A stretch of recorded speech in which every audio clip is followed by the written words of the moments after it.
Olá, amigos e amigas que acompanham esta nossa formação palutina.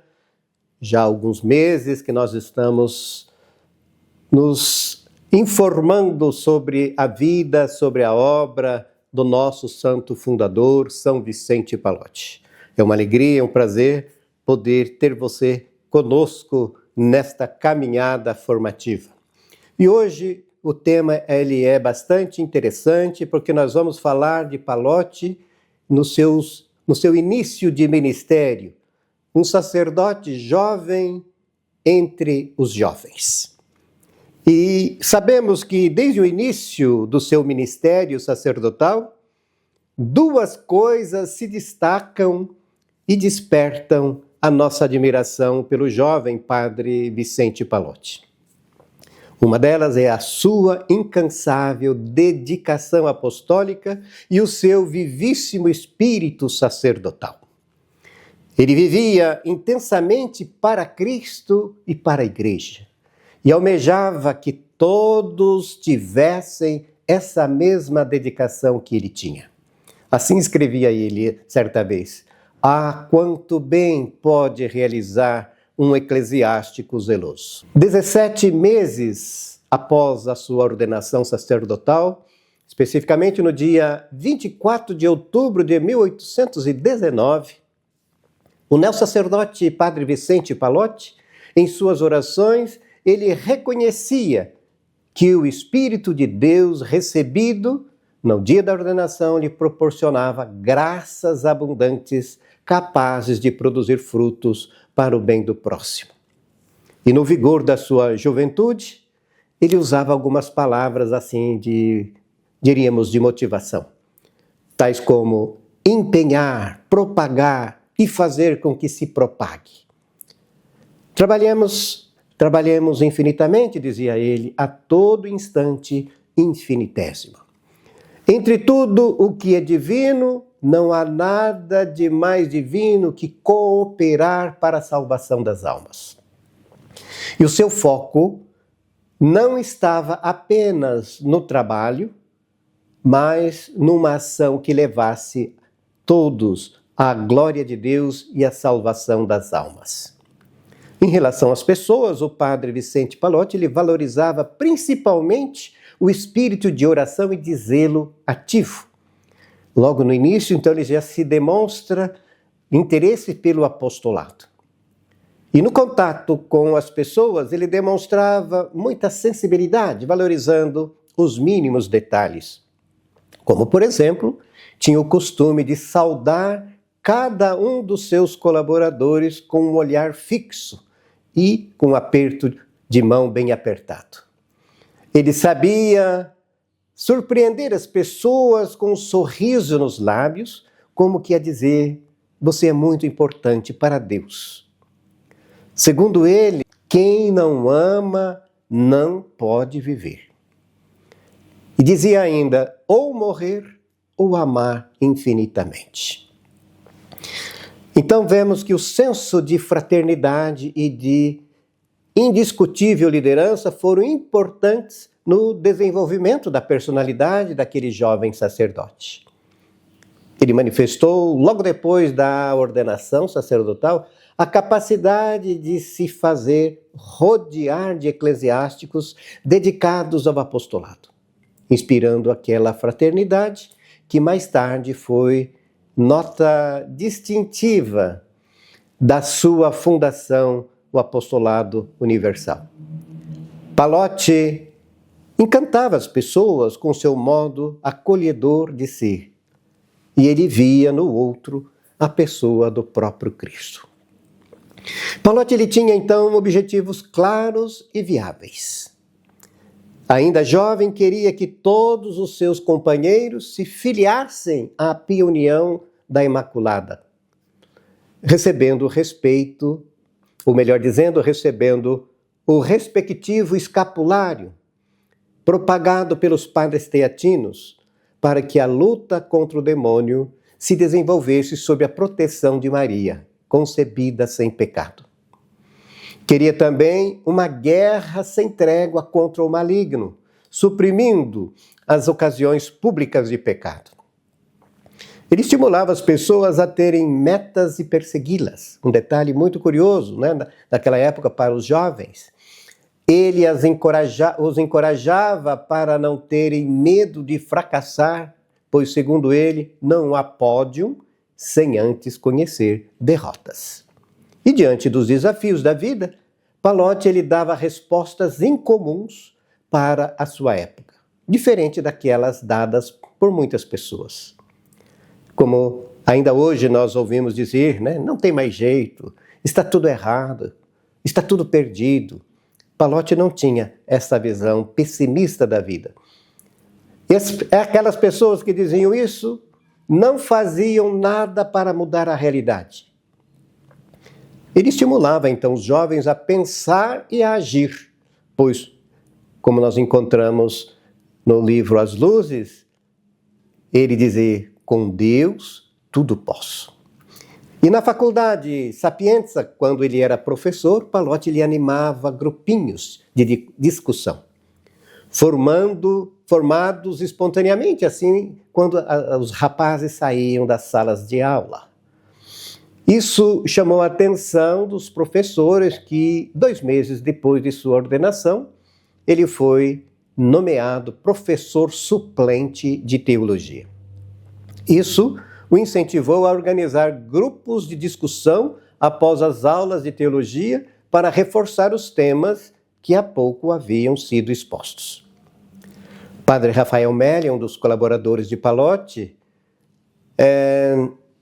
dizia que Vicente Pallotti ele juntava em si admiravelmente 2 coisas não fáceis de se encontrarem juntas na mesma pessoa, isto é, uma piedade muito grande unida a uma ciência eminente que resultava em grande utilidade.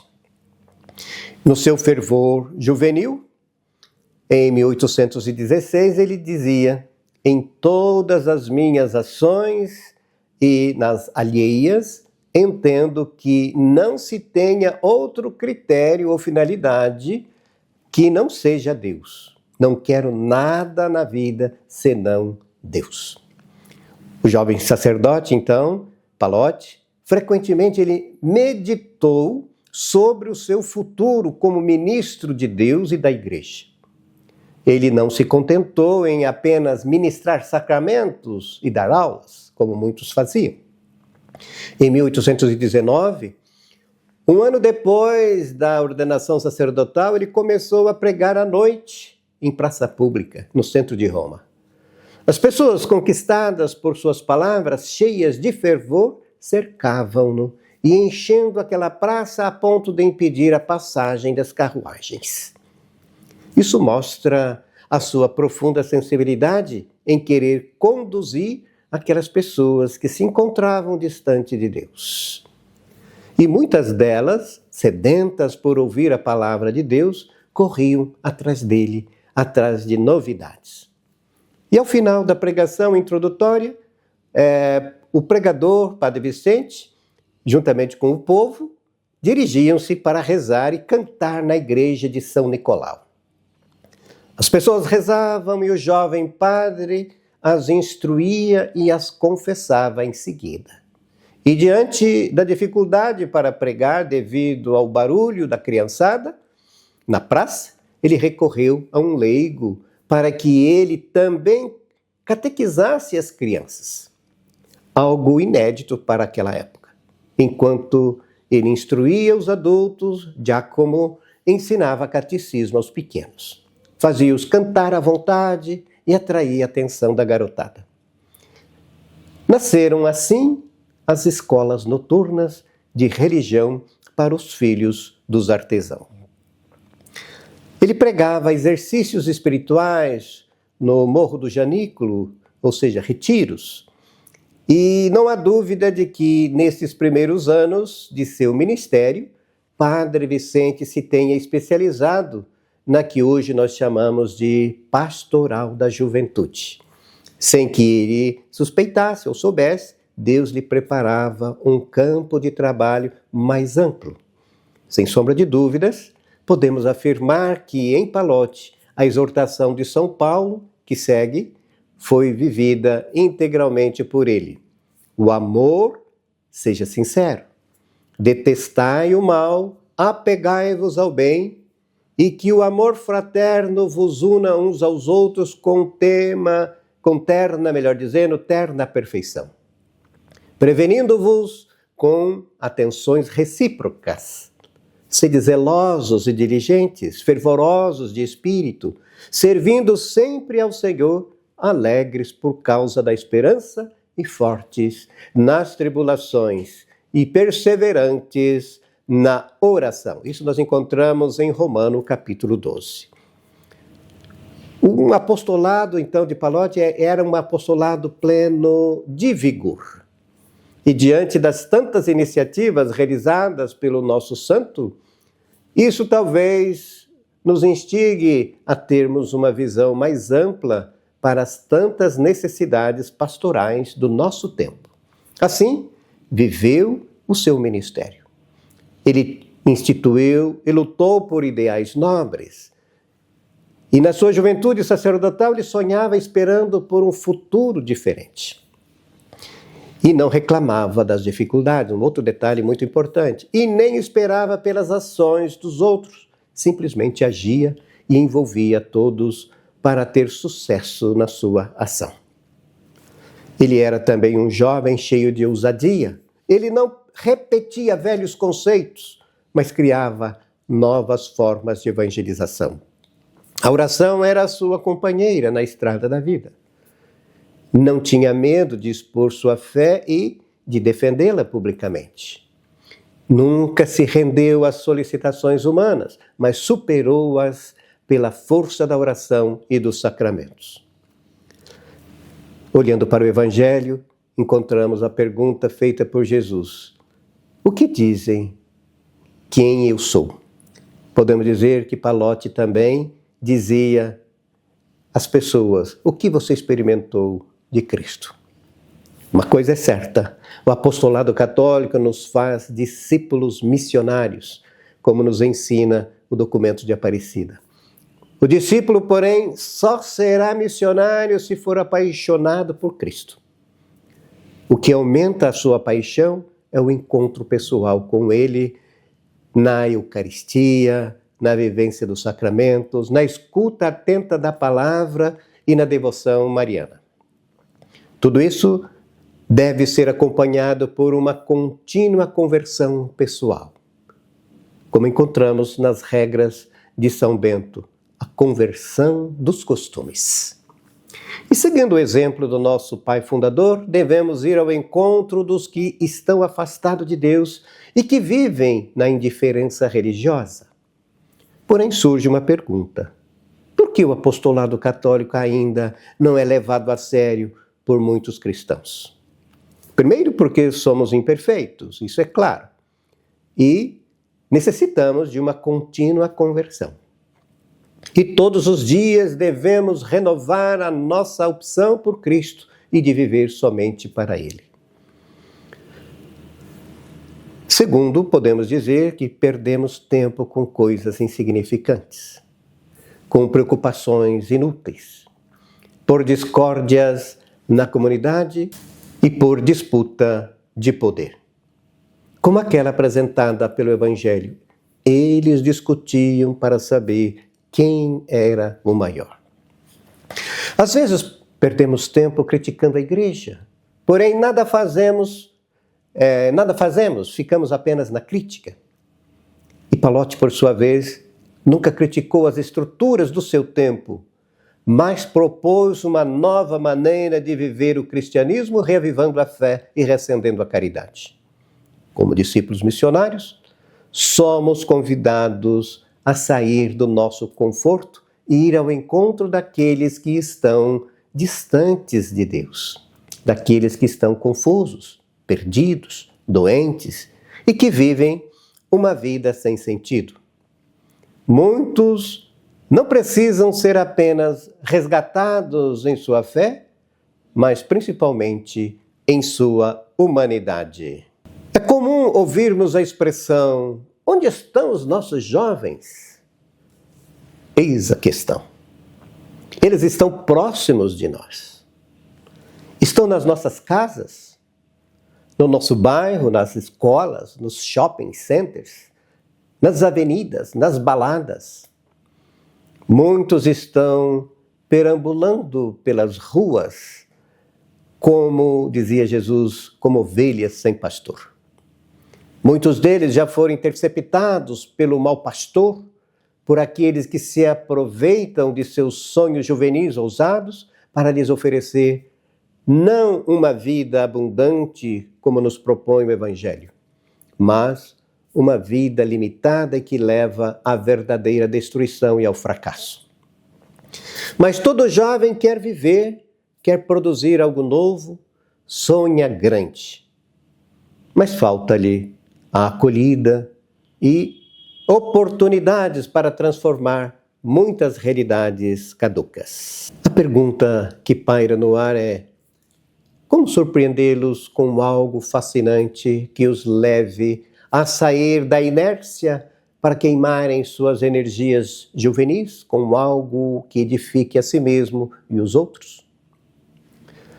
O saudoso Papa Francisco nos deixa muitos questionamentos na exortação apostólica Christus Vivit.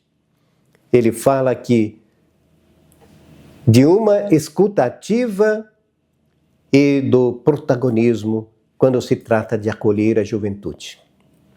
Para o Papa Francisco, acolher não é apenas abrir as portas de uma instituição, mas sim criar espaços onde os jovens se sintam verdadeiramente sujeitos da sua própria história.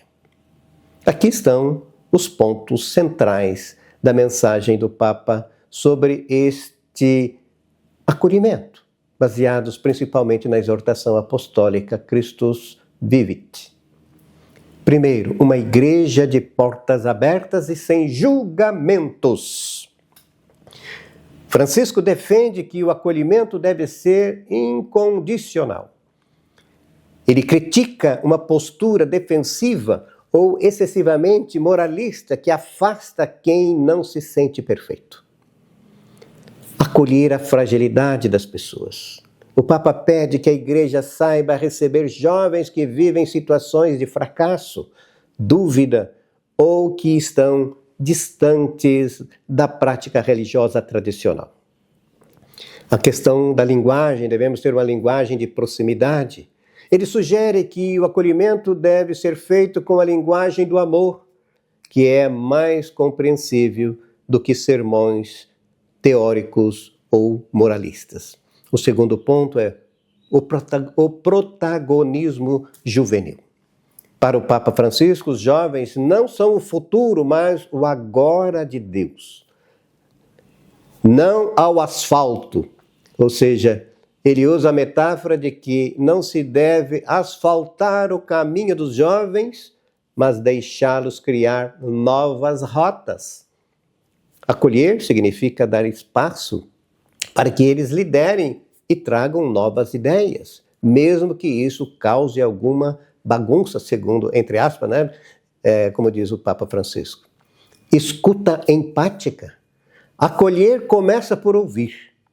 Francisco insiste que os adultos devem aprender a ouvir os questionamentos dos jovens, sem pressa de dar respostas prontas. Terceiro, acompanhamento e discernimento. Esse é algo muitíssimo importante. Acolher não é evento isolado, mas um processo de caminhar juntos. Podemos dizer sinodalidade. Caminhar ao lado. Inspirado na passagem dos discípulos de Emaús, o Papa diz que o acolhimento exige paciência para caminhar no ritmo do jovem. Outra coisa, cultura do encontro. Ele promove o diálogo entre gerações. Para Francisco, o acolhimento da juventude se fortalece quando há uma conexão com os idosos, ou seja, com as nossas raízes. Um quarto ponto a ser levado em conta é o uso das novas linguagens. O Papa reconhece que o acolhimento hoje passa pelo mundo digital e pelas novas formas de expressão. Devemos entrar no ambiente digital. Ele vê as redes sociais como locais de missão. Como fazíamos aquela pergunta, né? Onde estão os nossos jovens? É só ir nas redes sociais que vocês vão encontrá-los. Mas alerta que o acolhimento real exige o toque, o olhar e a presença física sempre que possível. Por que Cristo fascinou tanta gente ao longo dos séculos? 2000 anos da existência do cristianismo. Qual é a sua proposta de vida? O que ele fala para nós? Que nos consideramos evangelizadores e portadores da boa notícia de Jesus. E não conseguimos atingir satisfatoriamente as pessoas. Talvez falte em nós a paixão por Cristo. Assim expressou o documento de Aparecida, número 29. Conhecer a Jesus é o melhor presente que qualquer pessoa pode receber. Tê-lo encontrado foi o melhor que ocorreu em nossas vidas. E fazê-lo conhecido com nossa palavra e obras é a nossa alegria. Que tipo de notícia estamos anunciando? Uma coisa é certa. Não devemos ter a preocupação de sermos iguais a todos. Ser mais um entre os demais. O jovem não deve ser mais um no meio da multidão. Ele deve fazer a diferença, por mais que isso lhe custe a incompreensão. Se a sua atitude já provocou desconforto em alguém, pode ter certeza de que você está movido por uma proposta diferente, cheia de vida e de sentido. Você já está destoando daquilo que dizem ser normal. A sua proposta de vida é outra.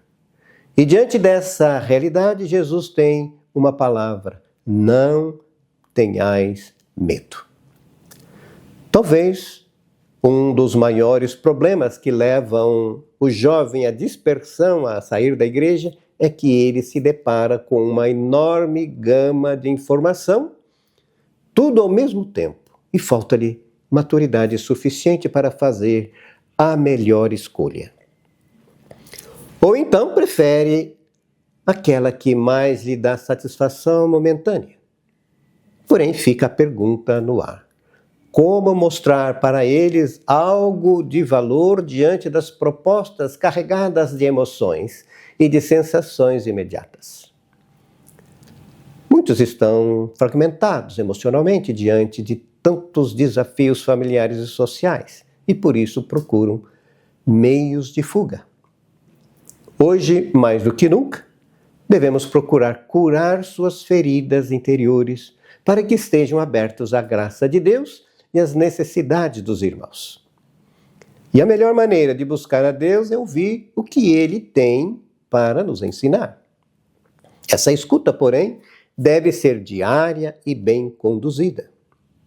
A ovelha só reconhece a voz do seu pastor porque desde o seu nascimento está ouvindo aquela mesma voz, cheia de ternura, do lado dela. Se não nos aproximamos de Deus, dificilmente a sua palavra encontrará eco dentro do nosso coração.